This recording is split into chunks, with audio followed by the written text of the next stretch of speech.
Oke, saat ini saya sudah bersama salah satu calon ketua alumni Semansa 2008, nomor urut 6, atas nama Nizar.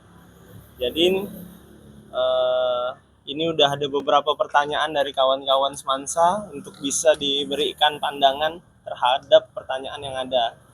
Yang pertama nih Nizar, ini terkait dengan keterlibatan dan solidaritas alumni. Nah, menurut pendapat Anda, bagaimana strategi Anda untuk merangkul teman-teman yang belum bergabung dalam keluarga besar alumni 2008 di dalam grup WA serta meningkatkan partisipasi aktif dan solidaritas alumni dalam kegiatan sehingga kalau ada kegiatan tuh bisa ramai bagi alumni dalam kota maupun di luar kota. Pasti izin jawab ya, Assalamualaikum warahmatullahi wabarakatuh. Bismillahirrahmanirrahim. Kalau untuk keterlibatan dan solidaritas sementara ini udah mulai berjalan sebenarnya, tapi ya memang perlu ditingkatkan dan dikuatkan lagi dengan adanya pergerakan ini, pergerakan untuk pemilihan ketua angkatan. Mungkin kawan-kawan kita juga bisa melihat keseriusan kawan-kawan, terutama panitia yang kemarin udah menyusun. Semoga ini juga menjadi stimulan tersendiri bagi kawan-kawan yang selama ini mungkin melihat grup alumni itu seperti sepi istilahnya kan. Nah, sekarang udah mulai ada pergerakan. Nah, di situ kita coba tampilkan nanti kalau memang ada terpilih jadi ketua ya menjalankan program-program yang memang sejalan.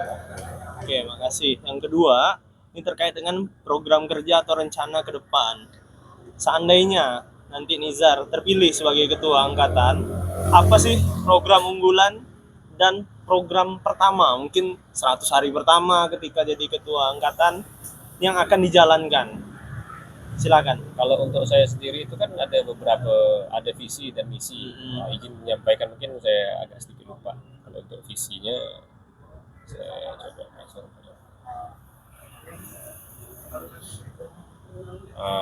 itu Semansa 08 yang berdaya dan bermanfaat. Sebenarnya di sini saya sederhanakan ada 4 misi. Misi utamanya itu saya coba sounding kembali. Pertama, organisasi yang sederhana, mudah terima. Dengan organisasi, mudah-mudahan ini jawaban ini bisa menjawab seluruh pertanyaan-pertanyaan berikutnya. Organisasi sederhana yang bisa terima tuh ya organisasi kita simpel, tidak mesti harus organisasi yang super formal. Jadi dalam bentuk komunitas, paguyuban ataupun hal-hal kecil lainnya kita bisa bergerak. Yang penting ada pergerakan karena kita sendiri juga tidak bisa lebih laju istilahnya dari IKA Semansa yang lebih besar. Ada ADART yang harus kita taati, ada ADART yang harus kita ikuti, tapi bukan berarti kita tidak memiliki warna tersendiri. Nah, dari organisasi yang sederhana ini berharap dengan sederhanaan ini kawan-kawan jadi lebih berpikirnya lebih santai, lebih rileks bahwa kita berkumpul ya untuk berkumpul. Karena memaksakan kawan-kawan sendiri untuk hadir lengkap itu memang tidak mudah dengan kesibukan masing-masing personal yang ya kalau dibilang sekarang mungkin ada yang udah bekerja, ada yang udah mungkin menikah, ada kewajiban mengurus anak dan lain-lain, ya kita menyesuaikan saja. Lapangan dada juga itu penting juga bagi kita untuk memberi mawas diri bahwa tidak semua orang bisa kita kendalikan karena memang organisasi ini terbentuk ibarat kata kalau dalam pembentukan organisasi bukan sesuatu yang berdasarkan pendaftaran, tapi memang kita mau tidak mau harus terlibat karena kita ya dicetus atau dicetak dari angkatan yang sama. Kemudian organisasi ini saya akan berusaha optimalkan di pendataan. Dengan pendataan tadi kita akan lakukan mapping dalam bentuk grafik. Nanti siapa yang kita mapping berdasarkan wilayah tempat tinggal, habis itu bidang kerja, sampai ke hal-hal yang urgensi yang kita anggap manfaat. Soalnya pengalaman kami juga, kami pernah merantau. Ketika kita di luar daerah, ternyata keberadaan teman-teman angkatan itu sangat berpengaruh. Kita tidak merasa sepi. Kita ada tempat untuk berbagi, kita ada tempat untuk bercerita. Apalagi kalau kita merantau di tempat yang baru, pengalaman kami kemarin kan ternyata mungkin ada Habib, ada Laila atau teman-teman lainnya. Nah, itu bisa tempat untuk diskusi pengalaman mereka seperti apa, pengalaman kita seperti apa. Jadi tidak merasa kesepian. Kedua, mungkin dengan adanya teman di wilayah-wilayah tertentu tadi kita mapping semua, ya mungkin selama ini yang tidak tahu ternyata ada teman yang memang satu wilayah kita yang bisa kita ajak diskusi ini kan sebenarnya banyak manfaat. Dua prinsip diskusi. Pertama, kita mendengarkan orang lain tentang permasalahan mereka yang sampaikan kita, atau malah kita jadi orang yang menyampaikan permasalahan kita ke orang lain. Dua sisi itu yang penting untuk diskusi.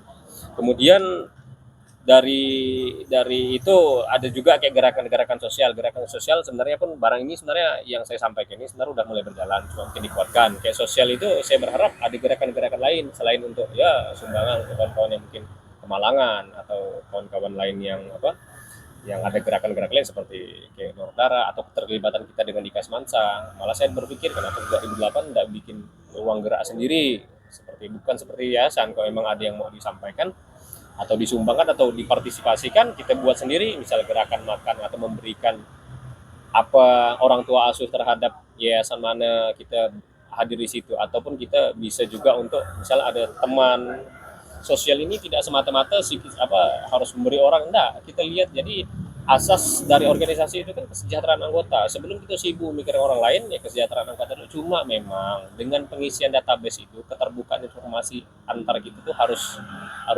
ini dulu, harus ya berusaha untuk profesional masing-masing. Dari mana kita tahu si A dalam kesusahan, dari mana kita tahu si B dalam misalnya berkecukupan atau berlebihan. Kalau dia tidak menyampaikan informasi yang real, kan memang pengalaman saya juga di organisasi lain, ketika ada teman yang butuh misalnya atau ya butuh bantuan atau apa, teman yang lain bisa di sini. Kemudian yang poin terakhir itu pemberdayaan dan ketahanan bagi eksistensi anggota.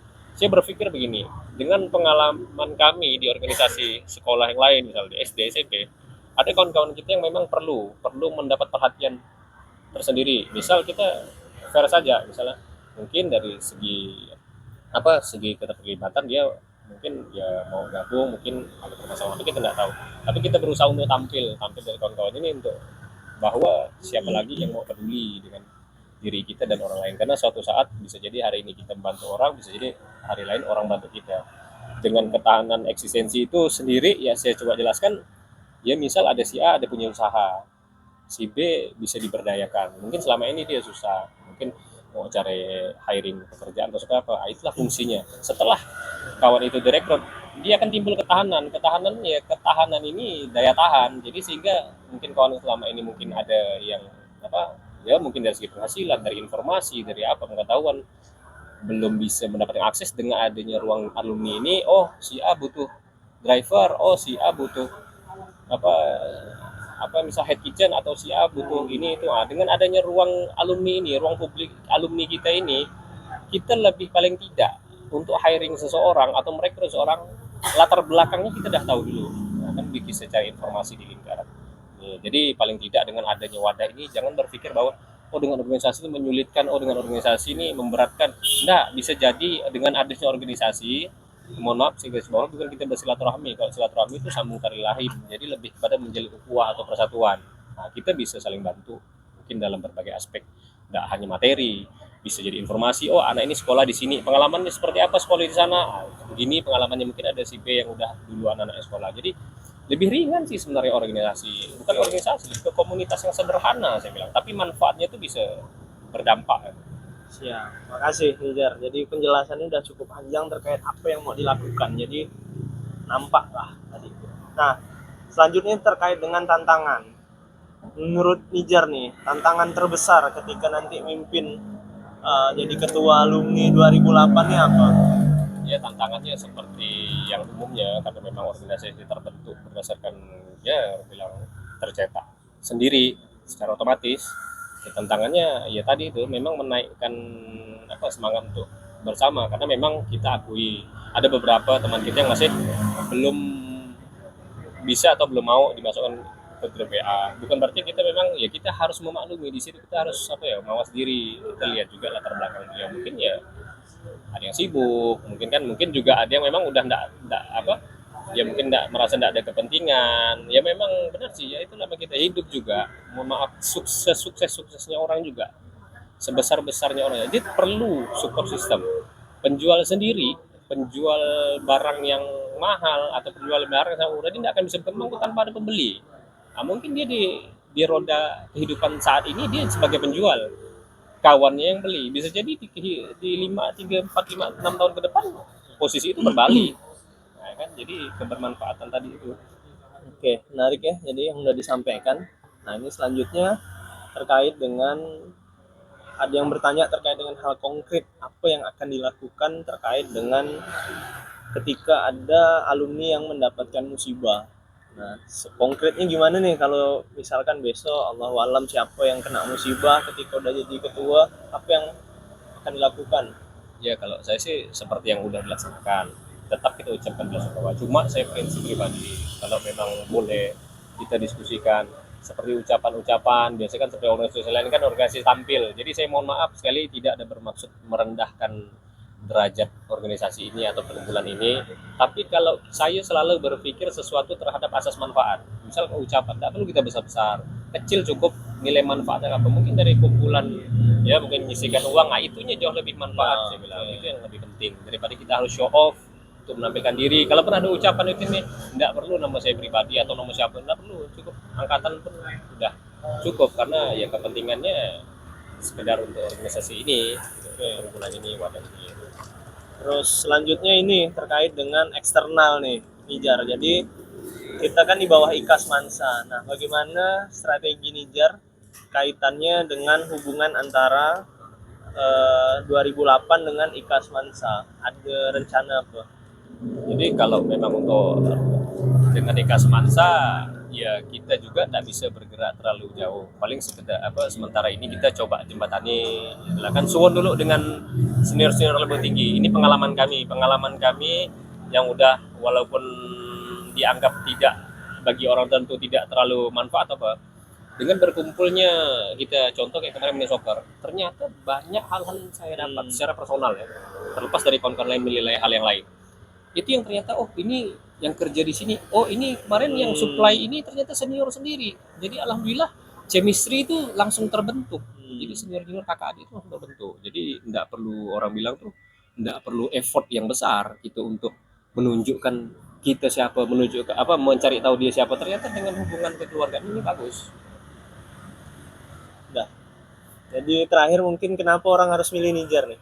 Ya saya sih berpikirnya intinya begitu. Kalau memang mau organisasi ini atau perkumpulan ke arah yang sederhana, ya silahkanlah.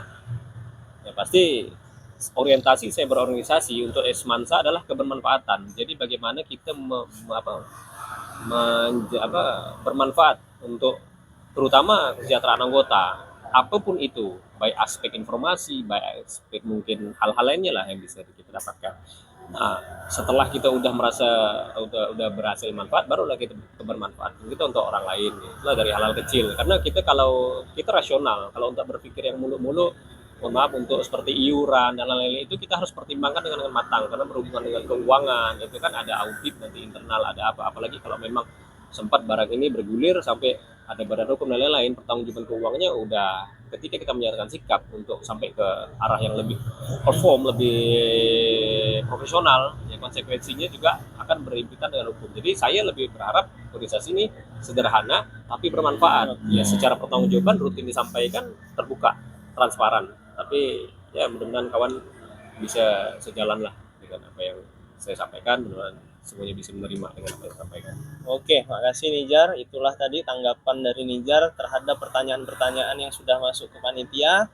Semoga apa yang tadi dijelaskan itu bisa dipahami dan bisa membuka pandangan kawan-kawan terhadap sosok Nijar dan menjadi pilihan nantinya pada saat nanti proses pemilihan. Terima kasih, sukses selalu.